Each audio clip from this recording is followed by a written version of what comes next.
বৃষ্টিতে বাইরেতে ইচ্ছা না করলে ঘরে থাকা দুটো উপকরণ দিয়েই তৈরি করে নিতে পারেন এই রকম লোভনীয় ক্রিস্পি কুরকুরে রেসিপি, যেটা তৈরি হতে মাত্র 10 মিনিট সময় লাগে আর খেতে এতই মজার হয় যে একটা খাওয়ার পর থামতেই পারবেন না। চলুন দেখে নিই রেসিপিটার জন্য আমি এখানে 1 কাপ ময়দা নিয়েছি। এই রেসিপিটার জন্য কিন্তু ময়দাটাই নেবেন, ময়দাতে বেশি টেস্টি হবে। ময়দার মধ্যে সামান্য একটু নুন দিয়ে দিলাম আর দিলাম একটু কালো জিরে, সঙ্গে একটু জোয়ানও দিয়ে দিলাম। জোয়ানটা যেমন হজমের সহায়তা করবে, খেতেও কিন্তু বেশ ভালো লাগবে। 2 থেকে 3 চামচ মতন রিফাইন্ড অয়েল দিয়ে দিলাম। এবার সব উপকরণগুলো ময়দার সাথে একটু ভালো করে মেখে নিতে হবে। ঠিক এই রকম ময়দাটা মুঠোতে চলে আসবে, তাহলে বুঝবেন ময়দাটা ঠিকঠাক মাখা হয়েছে। এবার অল্প অল্প জল দিয়ে এটা একটা ডো বানিয়ে নেব। আর এই ডোটা কিন্তু খুব একটা নরম হবে না, একটু টাইট মতন হবে। দেখে বুঝতেই পাচ্ছেন ঠিক এরকম একটু টাইট হবে। আর ডোটা যতক্ষণ রেস্টে থাকছে ততক্ষণ চটজলদি একটা পুর বানিয়ে নেব। পুরটা তৈরি করার জন্য আমি এখানে 2 থেকে 3 চামচ মতন সর্ষের তেল দিয়ে দিলাম, তবে সাদা তেলেও এই পুরটা তৈরি করতে পারেন। 1/2 চামচ মতন গোটা জিরে ফোড়ন দিয়ে দিলাম, কয়েক সেকেন্ডের জন্য জিরেটা একটু ভেজে নিলাম। এরপর এখানে দিয়ে দেবো 2 থেকে 3টে কাঁচা লঙ্কা কুচি। আর এরই সঙ্গে এখানে দিচ্ছি 1 চামচ আদাটা এখানে গ্রেট করা আছে। চাইলে আদার কিমা ব্যবহার করতে পারেন, তবে আদার পেস্টটা ব্যবহার করবেন না। এবার লঙ্কার আদাটা একটু ভেজে নিলাম যতক্ষণ না আদার কাঁচা গন্ধটা চলে যায়। এরপর গ্যাসের ফ্লেমটা লোতে রেখে এখানে দিয়ে দিলাম স্বাদ মতো নুন, সামান্য একটু হলুদ গুঁড়ো আর সামান্য একটু কাশ্মীরি লঙ্কার গুঁড়ো। আর এরই সাথে দিয়ে দিলাম সামান্য একটু ধনে গুঁড়ো আর সামান্য একটু জিরে গুঁড়ো। বেসিক মশলাই কিন্তু এখানে ব্যবহার করেছি, যা আমাদের বাড়িতে সবসময় মজুদ থাকে। তবে কোনো মশলা যদি পছন্দ না হয় সেটা বাদ দিতে পারেন। লো ফ্লেমে 30 থেকে 35 সেকেন্ড মতন সব কিছু একটু ভালো করে নেড়ে চেড়ে কষিয়ে নিলাম। এরপর এখানে দিয়ে দেবো 3টে মিডিয়াম সাইজের সেদ্ধ আলুটা এখানে গ্রেট করে নেওয়া আছে, আপনারা ম্যাশও করে নিতে পারেন। গ্রেট করে নিলে আলুর লাম্পসটা একদমই থাকে না, আর পুরটাও কিন্তু খুব তাড়াতাড়ি রেডি হয়ে যায়। তো এবার আলুটা মশলার সাথে একটু ভালো করে নেড়েচেড়ে মিশিয়ে নেবো। যেহেতু মশলা কষানো আছে, এটা কিন্তু বেশিক্ষণ আর রান্না করার দরকার নেই।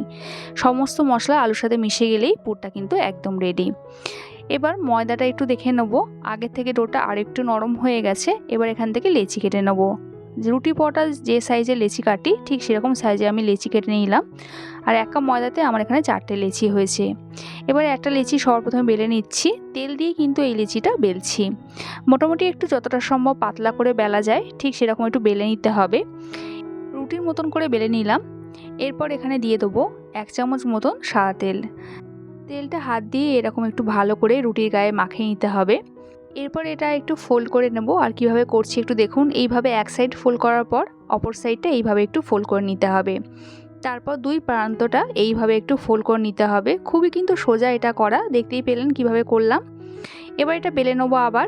আর এবার কিন্তু আর তেল দিয়ে বেলবো না, এবার বেলছি ময়দা দিয়ে যতটা সম্ভব একটু পাতলা করে এটা বেলে নিতে হবে। ঠিক বক্স আকৃতি হবে, ঠিক সেইভাবেই বেলে নিতে হবে, যেহেতু লেচিটা বক্স আকৃতি আছে। আর বড়টা থিকনেসটা ঠিক এরকম হবে, একটু পাতলা মতন হবে। আর আমি এখানে 4টে লেচি একইভাবে বেলে নিয়েছি। এবার এই বড়াটার মধ্যে পুর ভরবো। আর পুরটা কিন্তু খুব তাড়াতাড়ি খুব সহজেই ভরা হয়ে যাবে।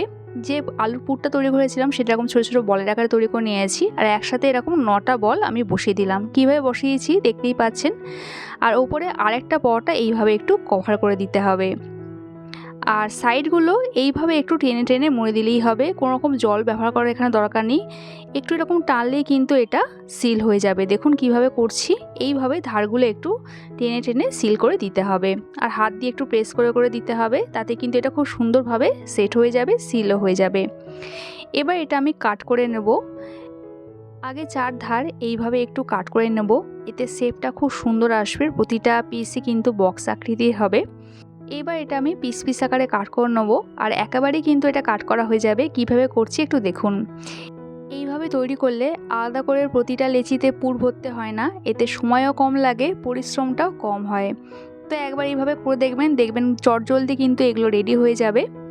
তো এখানে আমার কাট করা হয়ে গেছে। এবার একটা পিস আপনাদের নিয়ে দেখে দিচ্ছি, দেখুন কতটা সুন্দর হয়েছে। সাইডগুলো আলতো হাতে এরকম একটু প্রেস করে দেবেন, তাতে কিন্তু এগুলো সিল হয়ে যাবে। এমনিতেও মাঝখানেগুলো কিন্তু আর এগুলো সেট করতে হবে না। মাঝখানটা এইভাবে একটু প্রেস করে দিতে পারেন, আবার এই অবস্থাতেও কিন্তু রাখতে পারেন। যেমন দেখতে পাচ্ছেন যেগুলো আমি আর প্রেস করলাম না, এই অবস্থাতেই কিন্তু রেখে দিলাম। এবার এগুলো ভেজে নেবো। আর এখানে আমি ছাঁকা তেলে ভাজছি, তবে আপনারা কিন্তু এগুলো শ্যালো ফ্রাইও করতে পারেন। তেলটা হালকা গরম করে এগুলো একটা একটা করে ছাড়তে হবে। একসাথে অনেকগুলো দিয়ে দেবেন না, তাহলে উল্টাতে পাল্টাতে অসুবিধা হবে আর ভাজাটাও ঠিকঠাক হবে না। সবগুলো দিয়ে দেওয়ার পর গ্যাসের ফ্লেমটা মিডিয়ামে করে রাখতে হবে। 1 থেকে 1.5 মিনিট পর এগুলো একটু উল্টে পাল্টে দিতে হবে। মিডিয়াম ফ্লেমে এগুলো ভাজবেন, তবে বাইরেটা ভীষণই ক্রিস্পি হবে, খেতেও কিন্তু ভীষণ মজার হবে। তো দুদিকটা 1-1.5 মিনিট করে রাখার পর আমি এগুলো উল্টে পাল্টে নেব, যতক্ষণ না এগুলোর গায়ে একটা লালচে কালার চলে আসছে।